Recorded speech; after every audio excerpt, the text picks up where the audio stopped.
Welcome to Hedia's podcast, where we talk about anything and everything that helps you to live your best life. I am Hedia Safieri, your host, and my guest today is Joshua Terhune, licensed mental health professional with a master's in counseling psychology, featured in Good Morning America, and many more. I'm thrilled to have you here with me. Nice to meet you. It's nice to meet you too, Hedia. I've been watching your wonderful videos, and I've been a fan. Being a mother myself, mother of a teenager, it's interesting to learn about how to deal with our children, especially teenagers, in the era of internet and social media. So I thought it Mm, would be super interesting to speak with you and learn about what's happening in today's world with our kids, whatever age they're at, and learn some tips and tools from you. sure. Yeah, I'm happy to help. Yeah, there's a lot going on.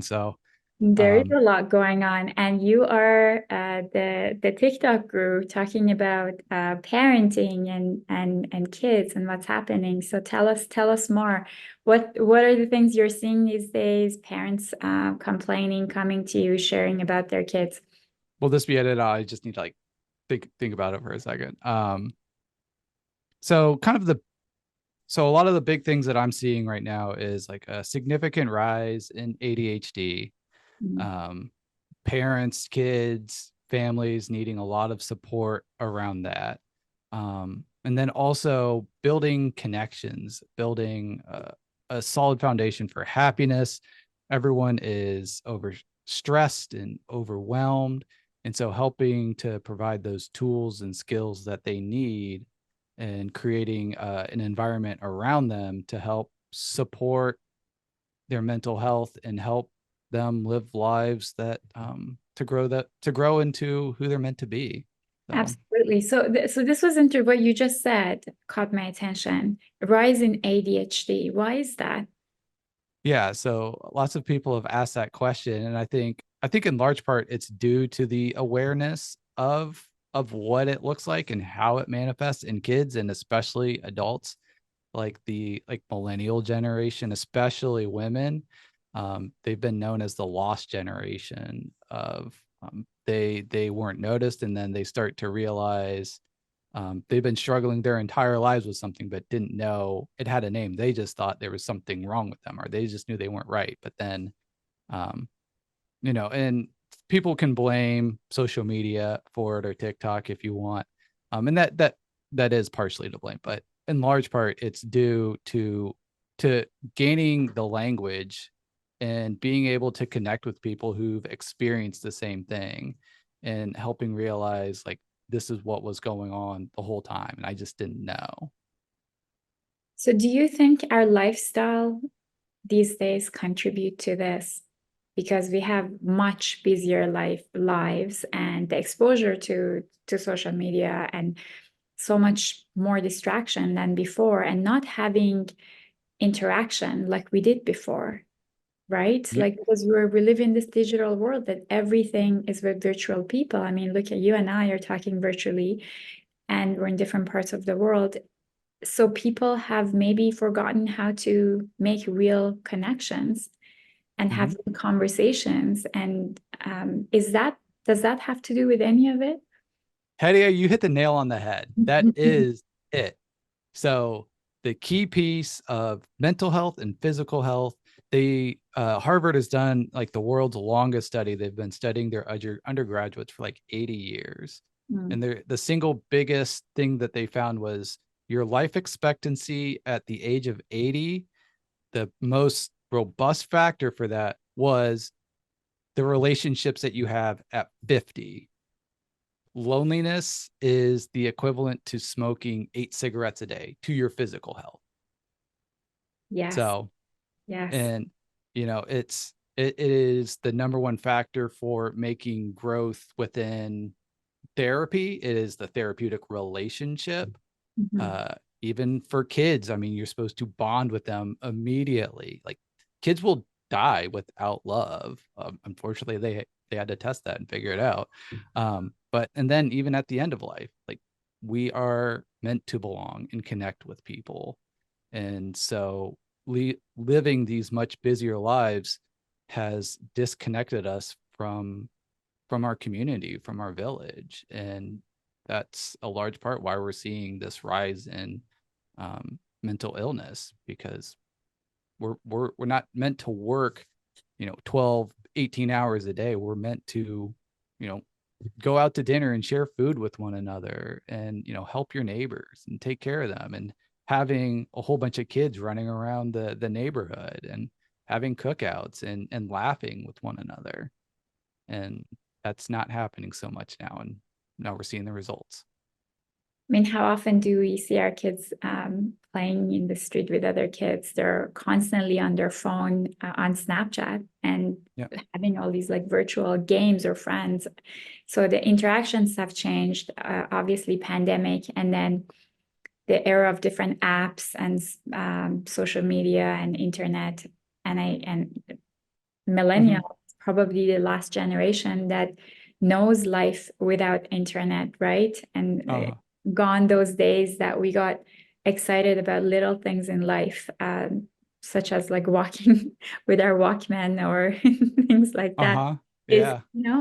and life was supposed to get more simple, but really it has become more complicated because now we're dealing with this aftermath of living in this digital world and how our kids are reacting, and as parents, how do we react to them?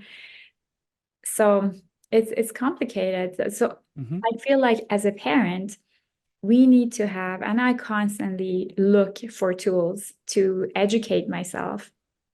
And I Mm-hmm. hope there was a playbook for parents. Like, this is how you deal with your kids at different age. Is there such thing? You must be talking about those things. Uh-huh. I'm not aware of any like actual playbook. The American Academy of Pediatrics has a family media plan that you can create with your family, so you can be intentional about how everyone uses media and technology in the home, because it's another relationship. Mhm. um People can be stuck on their phones, or you could have boundaries and set them around certain times, certain locations, certain functions. Mhm. Um so so yeah so um there are resources, but um we're also figuring it out as we go too. Absolutely. What are the common things you hear these days from parents? Are there certain age groups that people or parents struggle with more and want direction on? Is it teenagers? Is it younger kids? Is it like older kids? So I would say there's probably like three or four different, like maybe like specific ages that tend to kind of there tends to be like a developmental crisis. So around like 5, 6, 7, and then 9 and 10, and then around 14 to 16. Um, those tend to be a lot of where the struggles lie, and for different reasons, but they're trying to meet their developmental stages, but they're getting pulled in both directions. I want to grow up, but I want to be a kid. Mhm. um, and then it just gets manifested into, and if they don't have the support to vent their frustrations and validate their resistance to that, but also having the strength and the hope and the courage to take on and enter into the adult world. If they don't have that, then yeah, their problems a lie. Do you have a list of this is what to do and this is what not to do as parents? Do you talk about those things? Um, I talk less about those things and more about how to help them understand like what their values are, um, how they would like to teach them, and like I really try to like make myself obsolete. Mhm. So instead of like teaching them, or telling them like hammer here, hammer there, like I'm trying to teach them how to build a house, and this is why you do that. So um that way they can continue to learn and grow along with their children.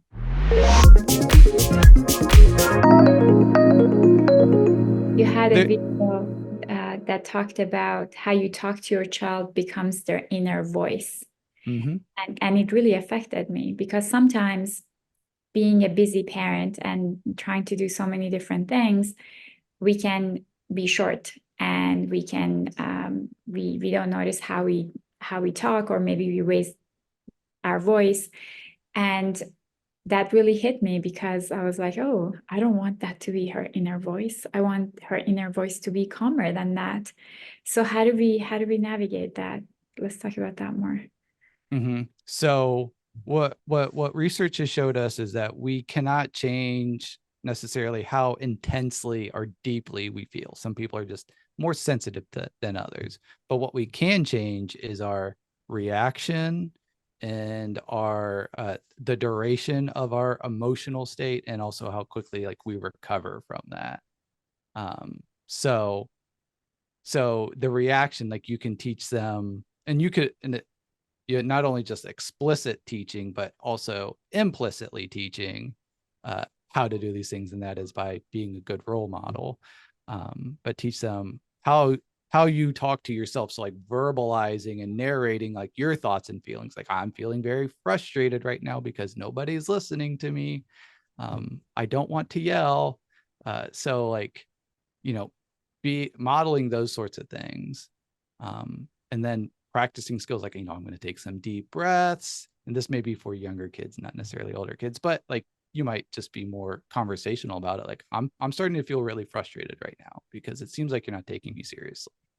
I like that. I like how practicing communicating emotions as opposed to acting on it, right? Yes. Yep.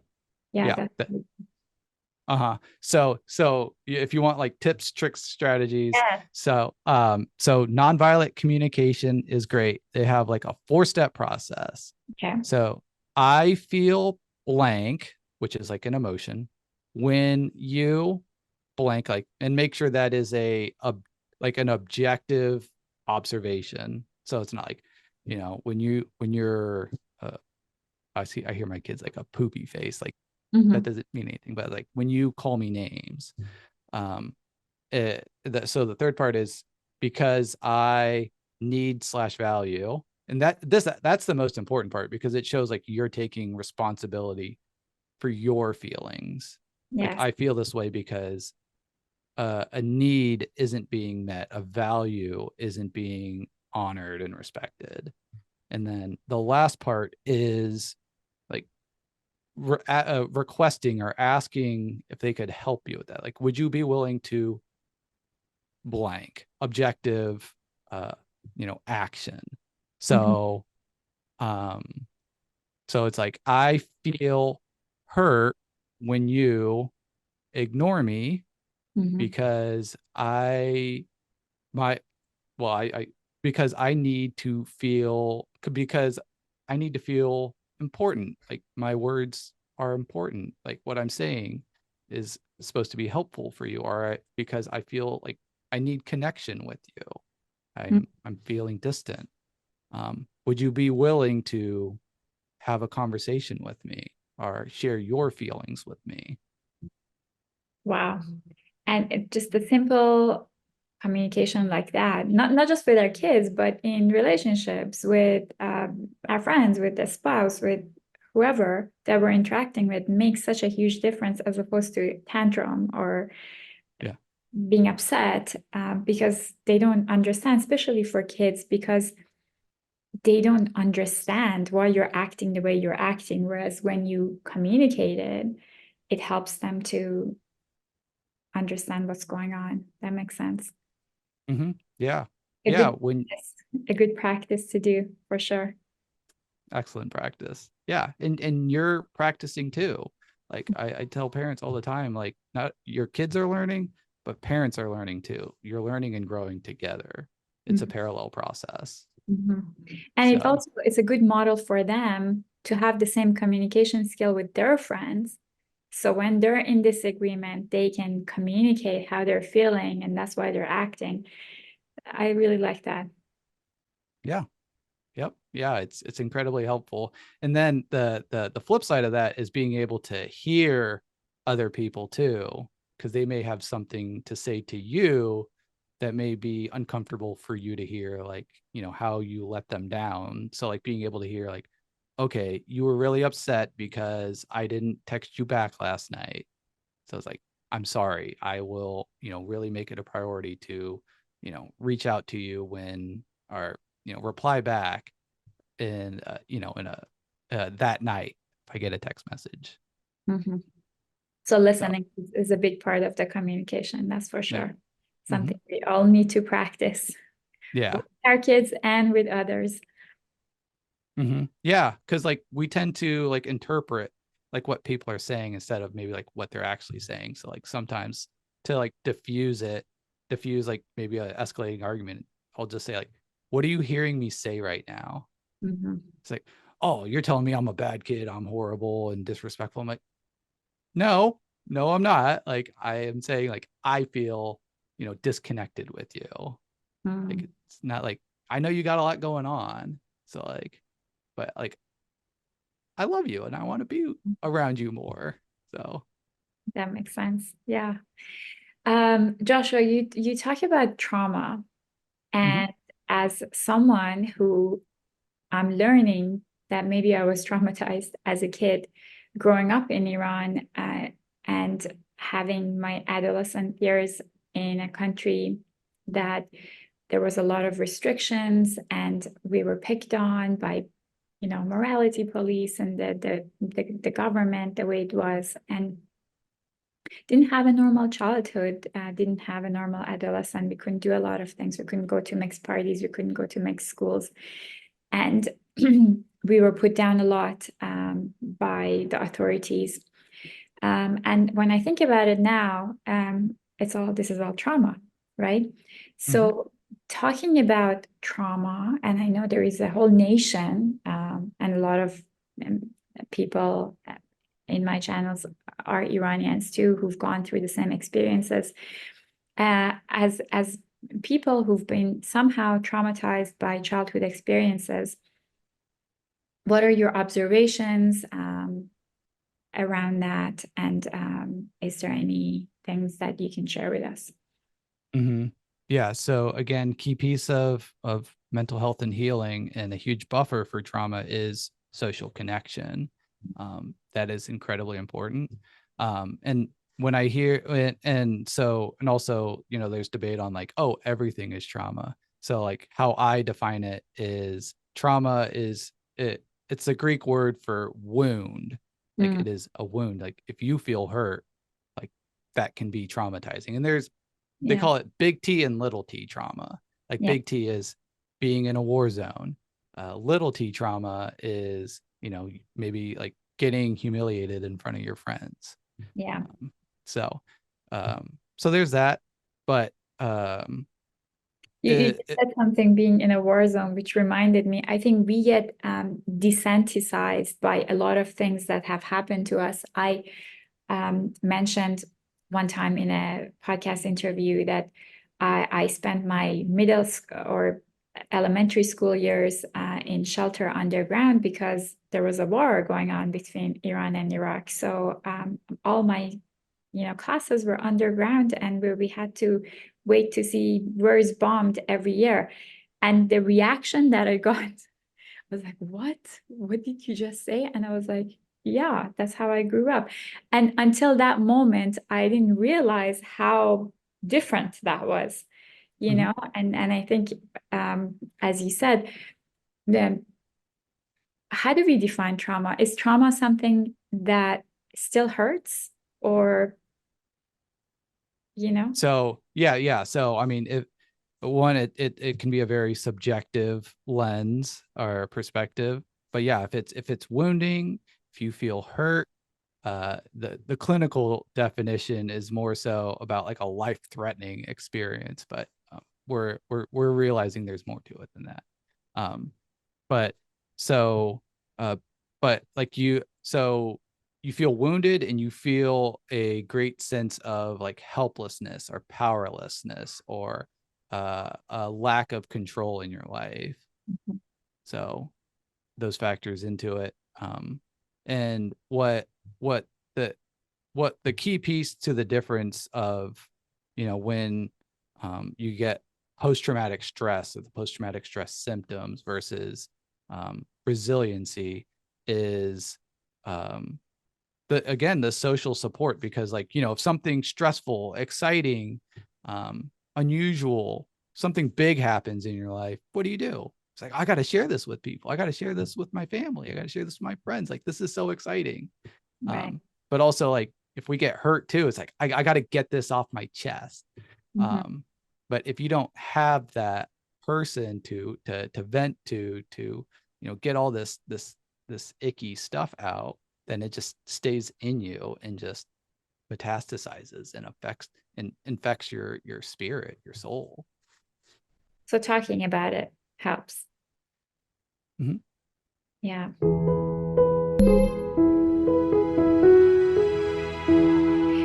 One experience I had recently, and I don't know if you saw any of these videos.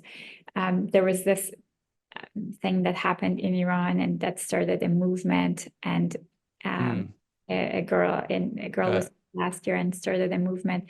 And I felt, as a creator, I need to talk about it. And as I started talking about it, it brought back all this trauma that I didn't even know was there. I couldn't stop talking because it was like everything just like fell out of and I didn't know how to put it back in. And it just like mm. kept going and going. And I think it was therapeutic for me because I started finally letting it out and talking about it. So it makes Mhm. sense. Yeah, yeah, absolutely. And one of the parts of trauma work, before kind of really delving into like the direct work, is like regulation skills are like container skills. Like sometimes I'll even build containers with kids, but like, yeah, it's like spilling out, but like you also need to like function in your life too. I mean, Right. and so like, how can you put it back in Yeah. and like keep it there? And so like, sometimes kids will, you know, write it down and like leave it in my office, or, teenagers, parents will just like mentally like, leave your bags here, leave Hmm. it here. And when you come back, pick it back up and we'll open it up and look at it again. Hmm.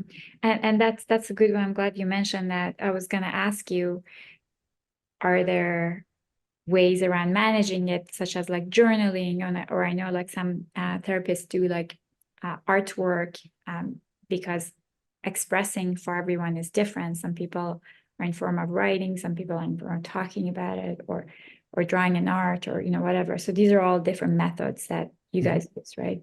Yep. Yeah, absolutely. It's about being able to express whatever is inside of you. And if Hmm. that's hurt, pain, trauma, like, that's important too. That belongs, that's a part of you. These are your experiences. This is your life story, and that's important. Hmm. Okay, so now let's switch the topic from hurt to To grow. to happiness. How can we help our kids to thrive and just be really happy, confident kids? Mhm. Is it okay if I maybe bridge this a little bit more? Yes, absolutely. So like, once you build like the containers and the regulation skills, then like doing the trauma work, and what that is about is understanding that was then, this is now. Remember the experience, remember what you learned, but let go of the pain. And then it's about building a life beyond that, like Mhm. building a life with that knowledge of, you know, two two countries where I live could go to war, or, you could have a revolution, and Yeah, your life drastically changes in a matter of years. yeah. Um, it's And like that's you and can't. yeah. I was like, you can't put that genie back in a bottle. Like, that. Like, to me, it's like some sort of like theoretical Mhm. concept. Like, I see it like on social media, but like, you've seen it in real life. Yeah, So yeah. it's like, how do you go on living with that knowledge? And like, yeah, like, so like, being able to understand that and continue to function through that is important. And then once you're able to do that, which it seems like you have, I know it's still kind of stressful a little bit, but you're doing great. Thank Um, you. yeah. Then it's about, um, building those skills and supports that you need to carry you through the rest of your life, to help continuing to learn and grow, and having the support to face the challenges in your life. Mhm. And so being able to envision those things and practice those skills in a safe place, that's really how it's done. So, to summarize, it's so there's kind of like three phases. The first phase is focusing on the present, helping you get stabilized, helping you get supported. Second phase is in the past, dealing with the past, clearing out all those infections. And then the third phase is the future. What does Mm. your future look like? And how you build the confidence and how you build those beliefs is, one, lots of positivity. It's focusing on what you can do and less so much on what you can't. Mhm. But it's important to have boundaries and limits. Of course, those keep us safe, but it's realizing like you can climb a mountain, but it's going to take one step at a time. Like if you think you're going to do it by, taking 10 jumps, well, good luck. I have a bridge I'd like to sell you, but if you just take it one step at a time, like, you can get there. Was it Nelson Mandela says, it always seems impossible until it's done. So Yes. like, if you continue to do that, then and you have these experiences to look back on and build off of, like, that can help carry you into more challenging things. Because like if you've constantly felt powerless, humiliated, hurt, alone, it's hard to visualize a future that is not that. Mhm. But if you've had love, if you've had caring, if you've had successes, um, that reality, that dream feels more real. Mhm. So, Thank you for that. And that's the formula for happiness, right? Not just, for everything, letting go of the past and what's past in the past. And it makes us who we are. We are who we are because of whatever we have experienced in our past. And we are stronger, we are more resilient because of all of that. So it shapes us to who we are. And then focusing on what's here right now. And that's the whole concept of like mindfulness and happiness that we talk about for everyday life. Joshua, we are coming to the end of this. I want to ask you to leave us one thing powerful that we can keep with us to be better parents for our kids. How can we help our kids? If there was something simple to do, something as a reminder that we can keep in mind every day, it can be something super simple that we can remember to do every day to help our kids. yeah, I'm just there's like a ton of thoughts, like, One of or thought. a ton of different ones, just like float, like just kind of floating through my mind.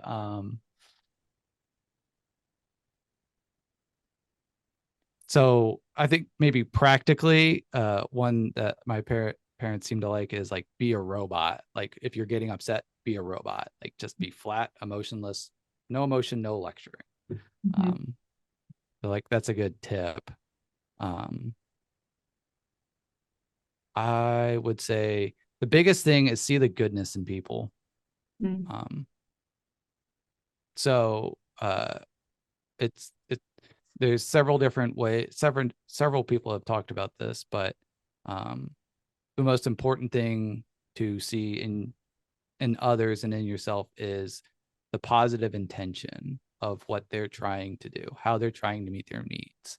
So your kid's not whining because they're a brat. They're whining because they are desperate for help. Like that, and that doesn't seem so bad. Mhm. So if you can see the goodness in others, um, that makes things makes the world a lot better. but what it first starts out with is seeing the goodness in yourself. The goodness in yourself and others. I love that. So It's we're an in inside out process. Yeah. an inside out process. Absolutely. And you model it. You model it to the world, to your kids, Mhm. everyone. Mhm. And what a great way to end this conversation on that note. Thank you for joining me. It was wonderful to learn from you, and looking forward to the rest of your videos and learning more.